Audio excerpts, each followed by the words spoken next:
We have come here collectively to make a couple of points about the killing that took place at this restaurant here in this parking lot a few days ago. One, we are not condoning the actions or the behavior of the perpetrator who was robbing the restaurant. He was absolutely wrong for what he was doing, and he deserved to go to prison for the robbery he was committing. That's one. So under no circumstances are we here saying that he should not have been punished. He deserved to be punished. Two, the quote-unquote Good Samaritan, he was within the law when he fired the first initial shots. But we believe he went from being a law-abiding citizen to a lawbreaker. When he walked up on that young man was no longer a threat to him. You have a right to use deadly force just so long as the person is no longer a threat to you.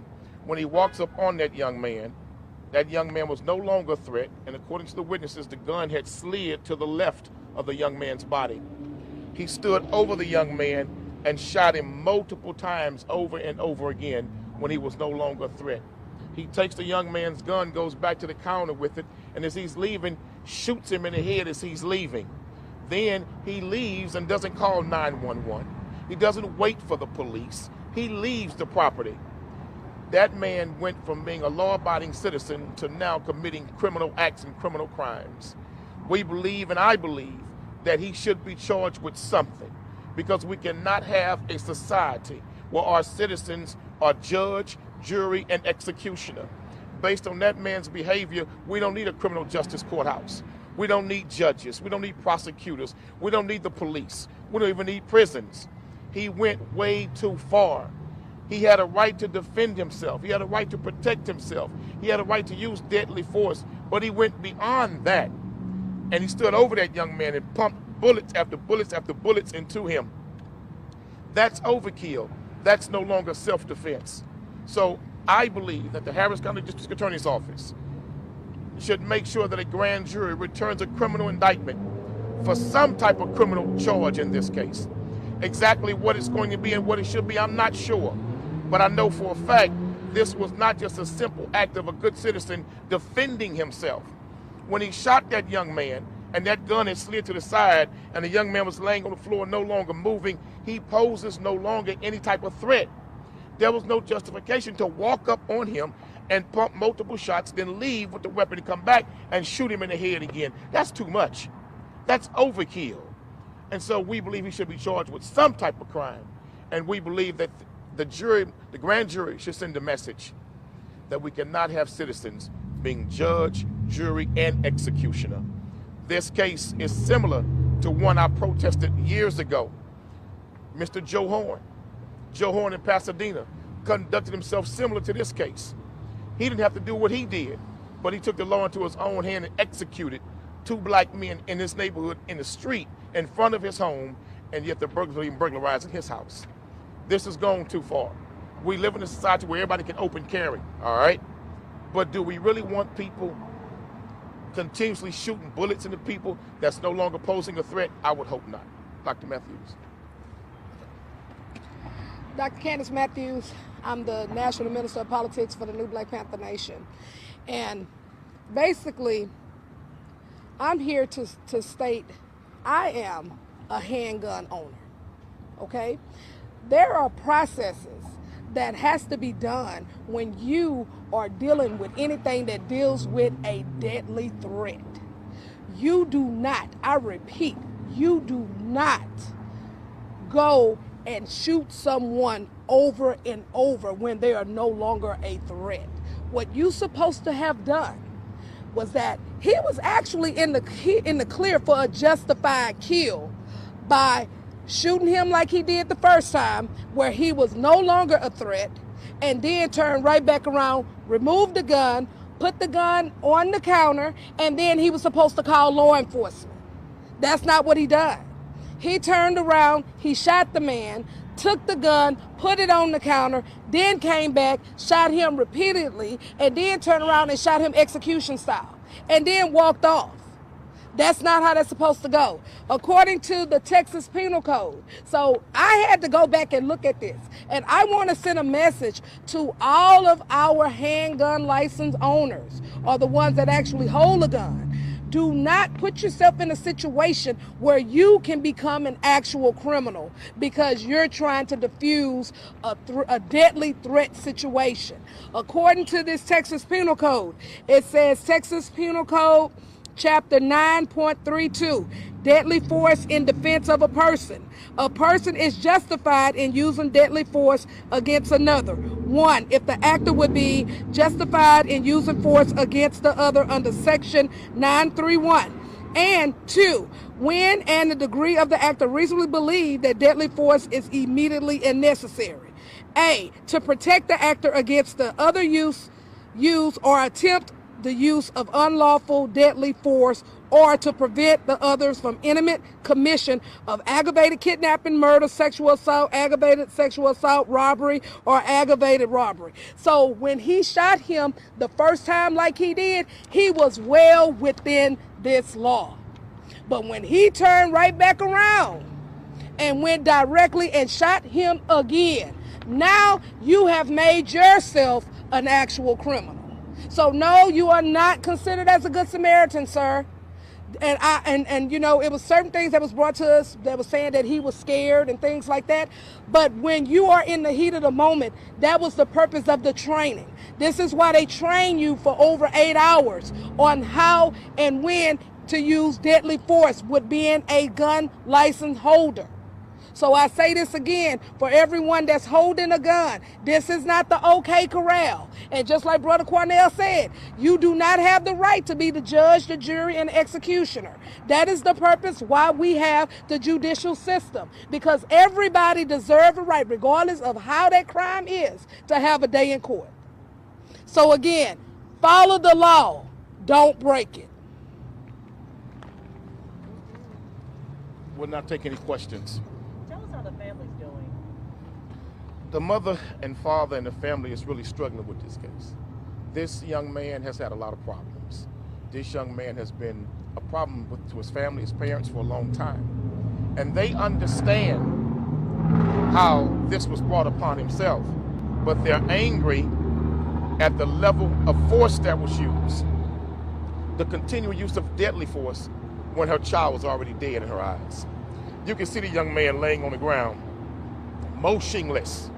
From the first shots to the back, he was motionless. He was no longer posing a threat. And the mother sits there and watched this man walk up on her son, motionless. The gun slid to the side. He's pumping more bullets into him. No matter if your son does something wrong or not, that's still your child. And she's struggling real hard with this. The father is too.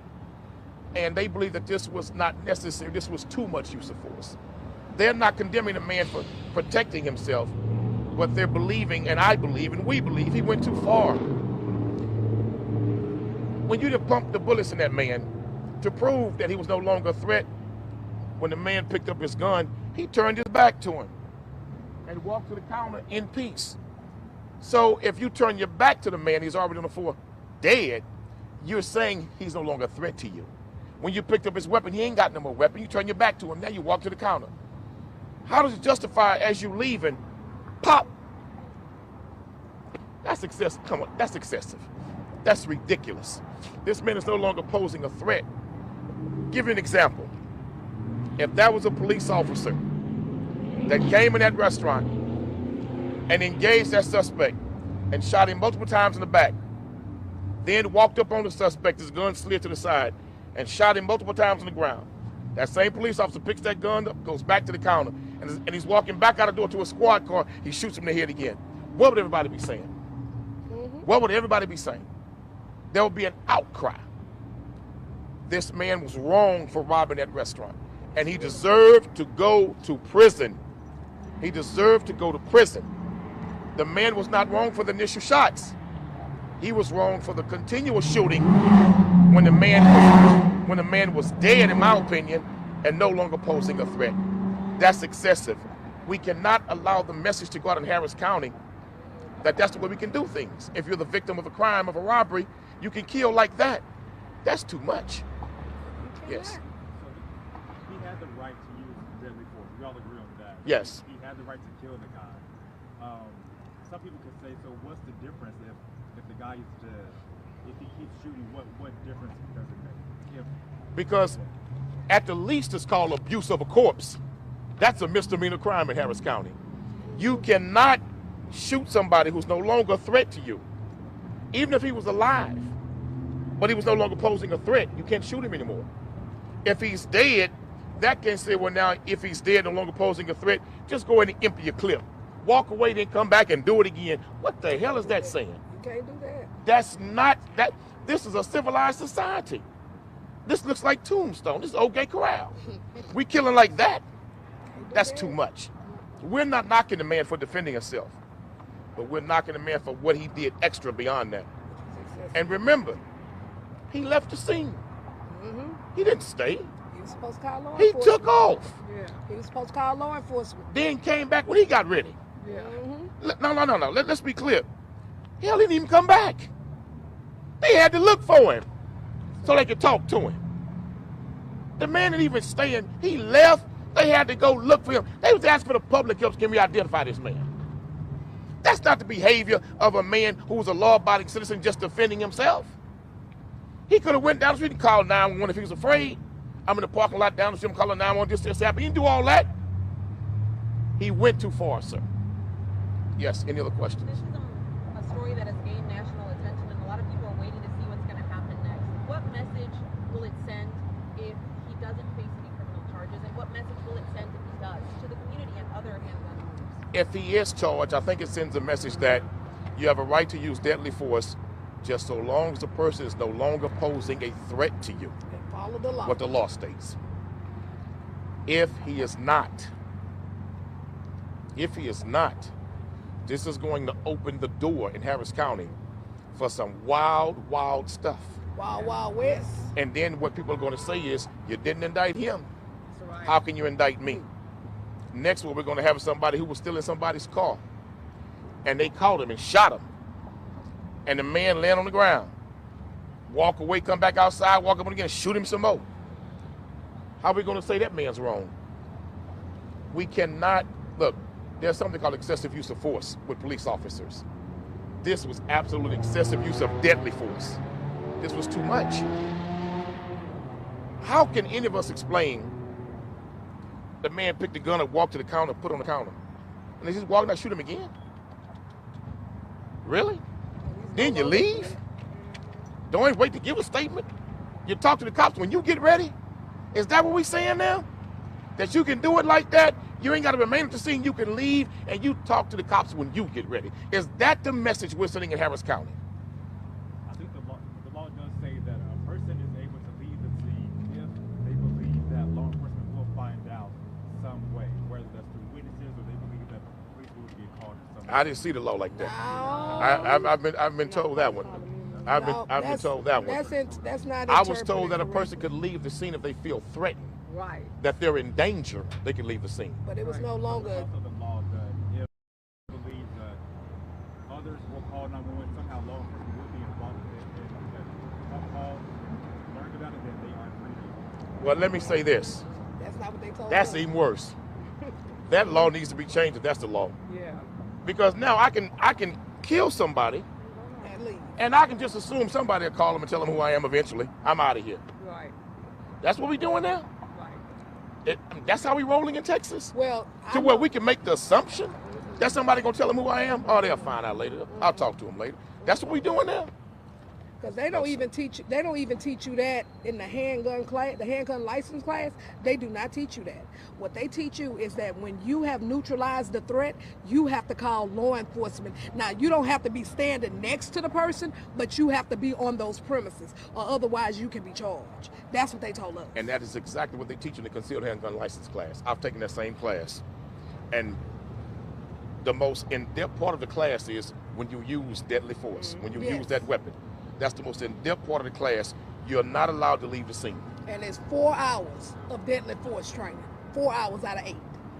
Next question. In this country, we've seen where like people are emotionally charged about a situation, and then the law says something differently, or it doesn't go the way that the public thinks it should go.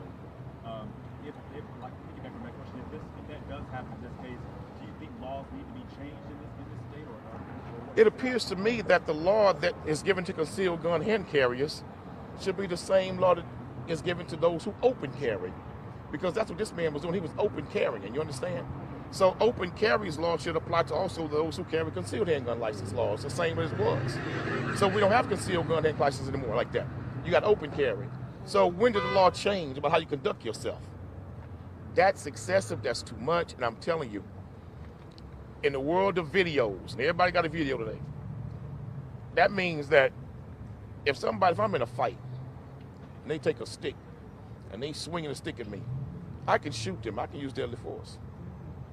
And then when they fall to the ground and the stick roll away, I can walk up on them and shoot them 5 more times. And then I can walk off and think about it for a second, and walk back and shoot them in the head. Then I can leave the scene and say, I assume somebody gonna tell them who. That's what we doing now?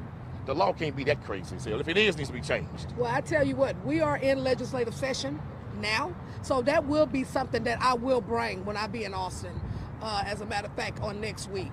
So I will bring that. By me also, my other hat is the vice chair of the Texas Democratic Black Caucus, so I will bring that to our leaders with the Texas Legislative Black Caucus, the Texas Legislative Democratic Black Caucus, so we can look and see into that, so we can make sure that we don't have that issue.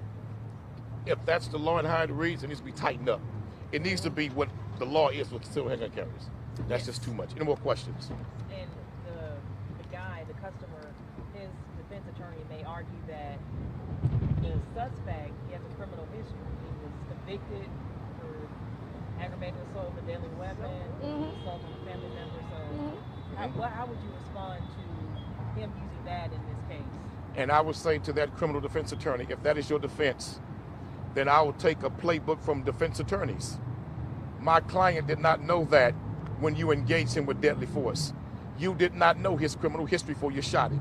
You did not know his name before you shot him. You did not know who he was before you killed him. You did not know his past before you killed him. You didn't have a chance to look up his criminal history, then decide to use deadly force. So that don't work. That's not gonna play. Because you got to show where you had a previous knowledge of this man's criminal history when you decided to use deadly force, to use that as a defense. You can't do that. That's like me committing a crime against someone or defending myself against somebody, and then I can say, oh, well, 10 years ago they did this. I did not know that before all of that came out. So I'm sure the defense attorney is not going to use that lukewarm defense, because if he does, I don't think that's going to sell. You're going to need another lawyer. I don't think that's going to sell. He has to prove that this man was a continuous threat to justify that level of deadly force. I don't see it. Any more questions? Thank you all for your time, and thank you for your presence. Why do you believe is the DA's office dragging their feet on this, or do they just not see the same things that you see? Let me tell you something. I think the DA's office wants to send a message that they are sick and tired of robberies and crime in Harris County. And they want to send a message to the robbers that your punishment will be your punishment when you commit these crimes. I understand that. I can agree with some of that. But I think the DA's office is in a quandary here, because even they believe, in my opinion, that he did too much, he went too far. So let's see what the grand jury says, and I'm hoping the grand jury does something. Because if they don't, it's going to get worse. Well, here we go. Because the message that will be sent will be the Wild Wild West. Do it the way you want to do it, even when the person is no longer a threat. Thank you for your time, and thank you for your patience. Call me Doc Holliday then.